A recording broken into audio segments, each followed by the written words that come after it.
Engkau tetap berkata, Tuhan, Engkau setia dalam hidup kami. Engkau tidak pernah meninggalkan kami. Bahkan semua yang Tuhan izinkan terjadi dalam hidup kami adalah kebaikan. Ajar kami menjadi orang-orang yang bukan hanya terus meminta yang baik daripada Tuhan, tapi ajarkan kepada kami Tuhan untuk menjadi orang-orang yang terus mau melakukan yang terbaik untuk Tuhan. Kami mau belajar melakukan yang terbaik untuk Tuhan. Terima kasih Bapa. Dan hari ini kami akan sama-sama belajar dari firman Tuhan. Kami percaya firman-Mu sanggup mengubah hidup kami. Di dalam nama Tuhan kami Yesus Kristus kami berdoa dan kami bersyukur. Haleluya. Amin. Shalom saudara. Saya percaya saudara dalam keadaan yang baik-baik dan luar biasa. Sebab apapun yang terjadi dalam hidup kita, percayalah bahwa Tuhan itu tetap pegang kendali. Saudara yang terkasih, hari ini kita akan sama-sama belajar tentang firman Tuhan yang saya beri tema belajar memberi yang terbaik untuk Tuhan. Kalau selama ini kita selalu mendengar atau kita selalu ingin berkata, Tuhan, aku pengen dapat yang terbaik dari Tuhan. Itu adalah perkataan orang-orang yang belum dewasa dalam iman. Tapi hari ini ketika kita menjadi dewasa dalam Tuhan, kita yang mau belajar berkata, Tuhan, aku pengen belajar untuk bisa memberi yang terbaik untuk Tuhan. Nah, saya hari ini saudara, kita akan sama-sama belajar dari satu kisah dalam Alkitab, dari seorang wanita yang mengalami kemandulan. Dia disakiti oleh suaminya menikah lagi, dan pada akhirnya Tuhan memberi apa yang dia minta dalam doa, tapi kemudian akhirnya dia harus memberikan apa yang terbaik yang dia punya. Dalam 1 Samuel pasal yang pertama, ayat yang pertama berkata begini, ada seorang laki-laki dari Ramataim Sofim, dari pegunungan Efraim, namanya Elkana bin Yeroham bin Elihu bin Tohu bin Suf, seorang Efraim. Orang ini mempunyai 2 istri, ya, yang seorang bernama Hana dan yang lain bernama Penina. Penina mempunyai anak, tetapi Hana tidak. Orang itu dari tahun ke tahun pergi meninggalkan kotanya untuk sujud menyembah dan mempersembahkan korban kepada Tuhan semesta alam di Silo. Di sana yang menjadi imam Tuhan ialah kedua anak Eli, Hofni dan Pinehas. Pada hari ketika Elkana mempersembahkan korban, diberikannya kepada Penina istrinya dan kepada semua anaknya yang laki-laki dan perempuan masing-masing sebagian.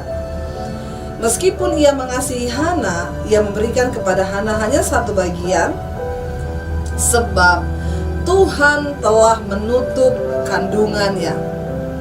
Tetapi madunya selalu menyakiti hatinya supaya ia gusar karena Tuhan telah menutup kandungannya. Demikianlah terjadi dari tahun ke tahun. Setiap kali Hana pergi ke rumah Tuhan, Penina menyakiti hati Hana sehingga ia menangis dan tidak mau makan. Lalu Elkana suaminya berkata kepadanya, Hana, mengapa engkau menangis? Mengapa engkau tidak mau makan? Mengapa hatimu sedih? Bukankah aku lebih berharga bagimu daripada 10 anak laki-laki? Dan seterusnya saudara, kalau saudara baca ya. Yang saya mau ambil hari ini adalah sebuah poin. Hana adalah seorang wanita yang luar biasa penderitaannya. Alkitab berkata karena dia nggak punya anak, suaminya menikah lagi. Ya begitulah suami-suami saudara ya, karena mereka kadang-kadang hanya memikirkan apa yang menyenangkan buat mereka ya. Lalu dia cari istri yang bisa memberikan dia keturunan. Saya ingat dulu saya pernah ketemu dengan satu orang bapak saudara ya. Dia bukan seorang yang beragama Kristen. Lalu ketika itu saya dipertemukan oleh teman saya. Jadi bapak ini dia punya istri yang pertama, menikah dengan istri yang pertama, anaknya perempuan ya 3. Lalu karena dia kepengen anak laki-laki, dia meminta kepada istrinya untuk dia boleh menikah lagi. Istrinya mengizinkan dia menikah lagi. Dia menikah lagi, anak yang pertama lahir perempuan, yang kedua wanita, yang ketiga weto, orang Jawa bilang, sama perempuan. Jadi dia punya anak dari istri yang kedua, juga 3 orang anak perempuan semua. Lalu dia meminta kepada istrinya untuk diizinkan menikah lagi karena dia pengen anak laki-laki. Istrinya berkata, ya udah kamu boleh menikah lagi, ya karena memang boleh dia menikah lagi. Istri yang ketiga juga memberikan dia anak. Yang pertama perempuan, yang kedua wanita, yang ketiga putri. Jadi dia punya anak dari 3 orang istri, 9 dan semuanya perempuan. Karena dia masih pengen anak laki-laki, dia ingin menikah untuk yang keempat kali, saudara. Tapi ternyata waktu dia mau menikah yang keempat, dia kena impoten. Jadi pupuslah semua harapannya. Jadi dia nggak jadi punya istri 4, saudara. Ya begitulah laki-laki ya. Kalau dia nggak bisa mendapatkan apa yang dia mau, ya dia bisa melakukan, tapi tidak semua laki-laki ya, termasuk yang menyaksikan program ini pasti dia tidak seperti itu. Awas kalau seperti itu. Dan akhirnya saudara, Elkana memberikan penghiburan, dan Alkitab berkata, kenapa Hana tidak memiliki keturunan? Karena Tuhan yang menutup kandungannya. Saya percaya saudara, ketika Tuhan yang menutup, siapa yang bisa buka? Waktu Tuhan yang sudah menutup, siapa yang bisa buka? Kok saudara bingung? Yang bisa buka ya Tuhan, amin. Kalau Tuhan yang tutup, ya Tuhan yang bisa buka. Tapi bagaimana dia bisa memperoleh hati Tuhan sehingga bisa menjawab doanya? Dia sudah tidak punya anak, karena kebanggaan seorang wanita itu ketika dia bisa melahirkan anak, tapi dia gak bisa melahirkan. Ketika mereka datang, dia bukan hanya disakit hati karena gak bisa punya anak, dia juga disakiti oleh madunya, oleh istri kedua dari suaminya. Saudara bayangkan ya, udah gak punya anak, dihina-hina sama istri muda suaminya. Jadi tolong ya saudara, kan kasihan banget nih kita lihat Hana bagaimana pergumulannya ya. Udah jadi madu, bukannya jadi madu malah jadi racun, saudara. Jadi tiap hari Hana sakit hati. Lalu satu saat dia datang kepada Tuhan, lalu dia berdoa. Kita tahu bersama, dia berdoa seperti orang gila, orang yang tidak bisa lagi berkata-kata. Sampai pada waktu itu Imam Eli berkata, dia adalah wanita dursila, wanita yang mabuk. Imam Eli datang berkata, Hana, udah sadarlah dari mabukmu, makanya kamu tuh gak usah minum-minum. Coba kalau saudara jadi jemaat, lalu tiba-tiba saudara datang ke gereja, lalu saudara nangis di hadapan Tuhan, lalu pendetamu pikir engkau gila atau engkau mabuk, bagaimana saudara responmu? Tapi Tuhan mengizinkan semua itu. Hana berkata, Imam Eli, aku ini bukan lagi mabuk, aku ini lagi sakit hati, aku disakiti oleh suamiku, aku dihina oleh maduku, sementara Tuhan yang telah menutup kandunganku. Lalu dia mulai berdoa. Dia berkata begini, Tuhan kalau engkau izinkan ya. Dia bernasar saudara. 1 Samuel pasal yang pertama ayat yang ke-11 berkata begini, kemudian bernasarlah ia kepada Tuhan, katanya, Tuhan semesta alam, jika sungguh-sungguh engkau memperhatikan sengsara hambamu ini dan mengingat kepadaku dan tidak memberikan kepada hambamu ini, biarlah engkau memberikan kepada hambamu ini seorang anak laki-laki, maka aku akan memberikan dia kepada Tuhan untuk seumur hidupnya, dan pisau cukur tidak akan menyentuh kepalanya. Doa seperti apa yang bisa dijawab oleh Tuhan? Doa yang sesuai dengan kehendak Tuhan. Mungkin saudara bertanya, bagaimana doa saya bisa dijawab? Berdoalah yang sesuai dengan kehendak Tuhan.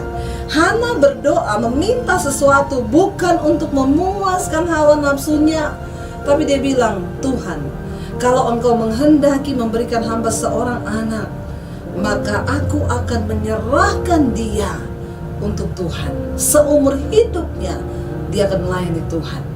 Doa yang tidak egois, doa yang tidak menuntut Tuhan untuk kita bisa menikmati semua yang baik, tetapi doa yang naik kepada Tuhan, yang sesuai kehendak Tuhan. Itu pun yang diajarkan oleh Tuhan Yesus. Dia berkata, jika engkau berdoa, berdoalah seperti ini, Bapa kami yang ada di sorga, dikuduskanlah namamu, datanglah kerajaanmu, jadilah kehendakmu di bumi seperti di sorga. Minta kehendak Bapa. Kita tahu bersama, Alkitab akhirnya mencatat Tuhan ingat kepada Hana ketika dia tidur dengan suaminya. Teringatlah Tuhan akan doa Hana. Lalu Tuhan menjawab dia, dan kita tahu bersama apa yang terjadi. Hana melahirkan seorang anak yang dinamakan Samuel. Saudara, ketika Hana yang sudah lama gak punya anak, saya mau tanya, waktu dia punya anak, kira-kira dia sayang gak sama anaknya? Ini anak yang dia tunggu-tunggu, yang selama ini dia rindu-rindukan, anak itu lahir, dia sayang. Pasti dia sangat mengasihi Samuel, saudara.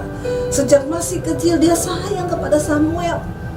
Tapi ketika satu saat dia ingat bahwa dia telah bernazar, anak ini akan diserahkan kembali kepada Tuhan. Lalu saudara, saya melihat di poin ini, beberapa waktu yang lalu ya, kami pergi ke Israel dan kami datang ke tempat ini yang namanya Silo, itu baru dibuka, saudara. Beberapa bulan ini baru dibuka. Itu perjalanan yang cukup jauh, saudara, yang mereka tempuh untuk datang ke sana di tempat Imam Eli itu.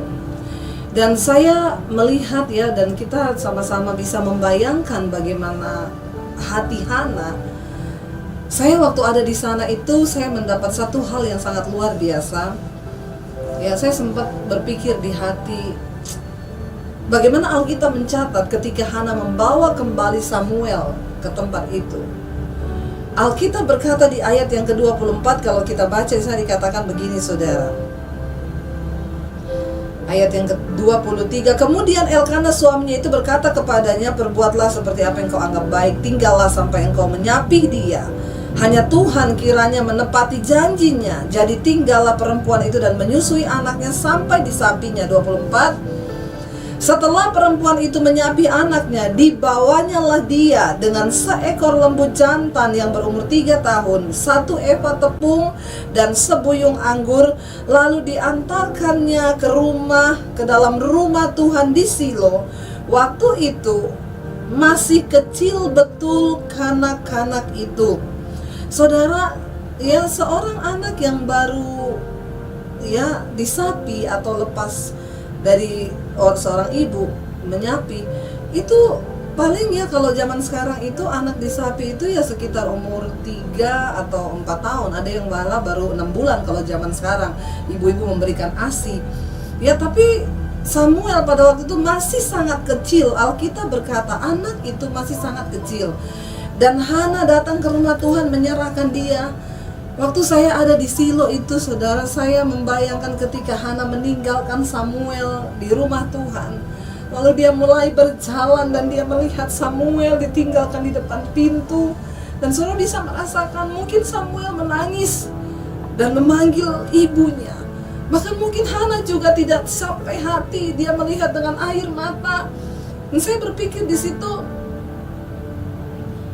sebagai manusia, waktu saya berpikir mungkin lebih baik kalau Hana nggak pernah meminta anak, dibanding ketika anak itu lahir dan masih sangat kecil dan dia harus kembali menyerahkan anak itu kepada Tuhan. Tapi itulah pemberian terbaik di hadapan Tuhan. Saudara, seringkali Tuhan bukan tidak ingin memberikan apa yang kita mau, tapi kalau sesuatu yang kau mau itu justru membuat hatimu berpaling dari Tuhan, itulah yang tidak benar, saudara. Tapi ketika kita bisa teruji iman kita, ketika bahkan mungkin kita sudah menikmati yang baik, lalu Tuhan meminta itu daripada kita, apakah kita mau memberikan yang terbaik itu untuk Tuhan? Saya membayangkan ketika Hana pulang, itu rasanya lebih sakit dibanding waktu dia tidak punya anak. Itu adalah satu perasaan seorang ibu yang dipisahkan anaknya. Bahkan Alkitab berkata, sekalipun ada beruang yang bisa memakan anaknya, tapi tidak ada seorang ibu yang tega, saudara, untuk melukai anaknya. Tetapi itu terjadi. Hana berpisah, dia menyerahkan anaknya di rumah Tuhan untuk melayani Tuhan. Tapi itu pemberian terbaik dia kepada Tuhan. Hari ini, saudara, apa yang kita alami, apa yang sedang saudara alami, atau apa yang mungkin sedang Tuhan minta dari hidupmu, apa yang terbaik yang kita bisa berikan untuk Tuhan hari-hari ini? Saya berdoa, saudara, mungkin Tuhan meminta sesuatu dari hidupmu hari ini. Mungkin itu hartamu, mungkin itu waktumu, mungkin itu tenagamu, bahkan mungkin itu gengsimu. Ketika engkau sedang salah paham dengan orang lain, lalu hari ini engkau mendengar suara Tuhan untuk engkau pergi membereskan, engkau meminta maaf, dan mungkin kita masih bertahan, saya nggak mau, saya gengsi, Tapi kalau itu yang Tuhan minta dari kita hari ini, mari kita mau bilang dan berkata, Tuhan, aku mau belajar taat, aku mau belajar beri yang terbaik yang bisa aku berikan untuk Tuhan.